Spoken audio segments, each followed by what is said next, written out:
ఆనంద సమర్థ సద్గురు సాయినాథ్ మహారాజ్ కీ జై. ముందుగా సాయి భక్తులందరికీ నమస్కారం అండి.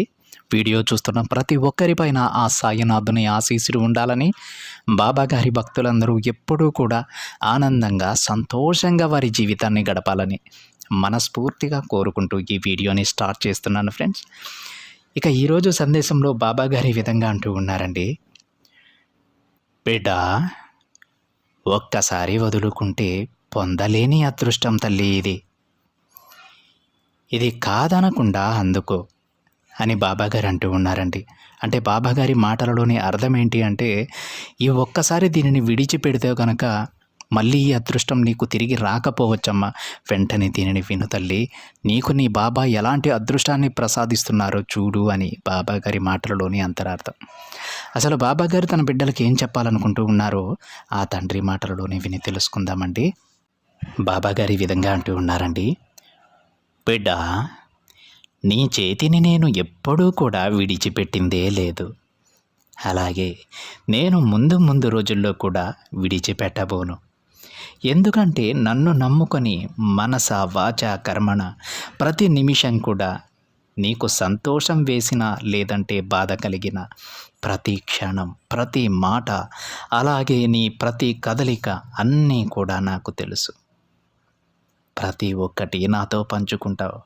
బాబా ఈరోజు ఇది చేశాను, బాబా ఈరోజు నాకు ఇలా జరిగింది అనుకుంటూ ప్రతి ఒక్కటి కూడా నీ మనసులో ఏది దాచుకోకుండా నా రూపాన్ని నీ మనసులో నింపుకొని బాబాకి ప్రతి విషయాన్ని కూడా నువ్వు చెప్పుకుంటూ ఉంటావు.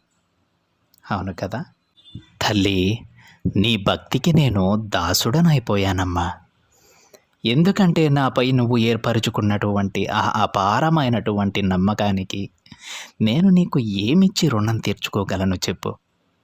కేవలం నీకు ఉన్నటువంటి కొన్ని చిన్నపాటి కోరికలను, అలాగే నీ ఆశలను, అలాగే నీకు ఉన్నటువంటి సమస్యలను దూరం చేసి నీ మనసుని ప్రశాంతంగా ఆనందంగా ఉంచగలగడం తప్ప ఈ బాబా ఇంకా చేసేది ఏమీ లేదు. అయితే నువ్వు అనుకోవచ్చు, బాబా మరి నువ్వు నా గురించి ఇంతగా ఆలోచిస్తూ ఉన్నట్లయితే నాకు ఎదురయ్యేటువంటి సమస్యలు కష్టాలు వీటన్నిటినీ కూడా నువ్వు పరిశీలిస్తున్నట్లే కదా, మరి ఎందుకు ఇలా ప్రతిరోజు కూడా నేను సమస్యలతో పోరాడాల్సి వస్తుంది? అలాగే కాలం నన్ను ఈ విధంగా ఎందుకు పరీక్షల మీద పరీక్షలు పెడుతూ ఉంటుంది? ఒక సమస్య పోయిన తరువాత మరొక సమస్య నన్ను ఎందుకు పలకరిస్తూ ఉంది బాబా? ఇవన్నీ కూడా నువ్వు నన్ను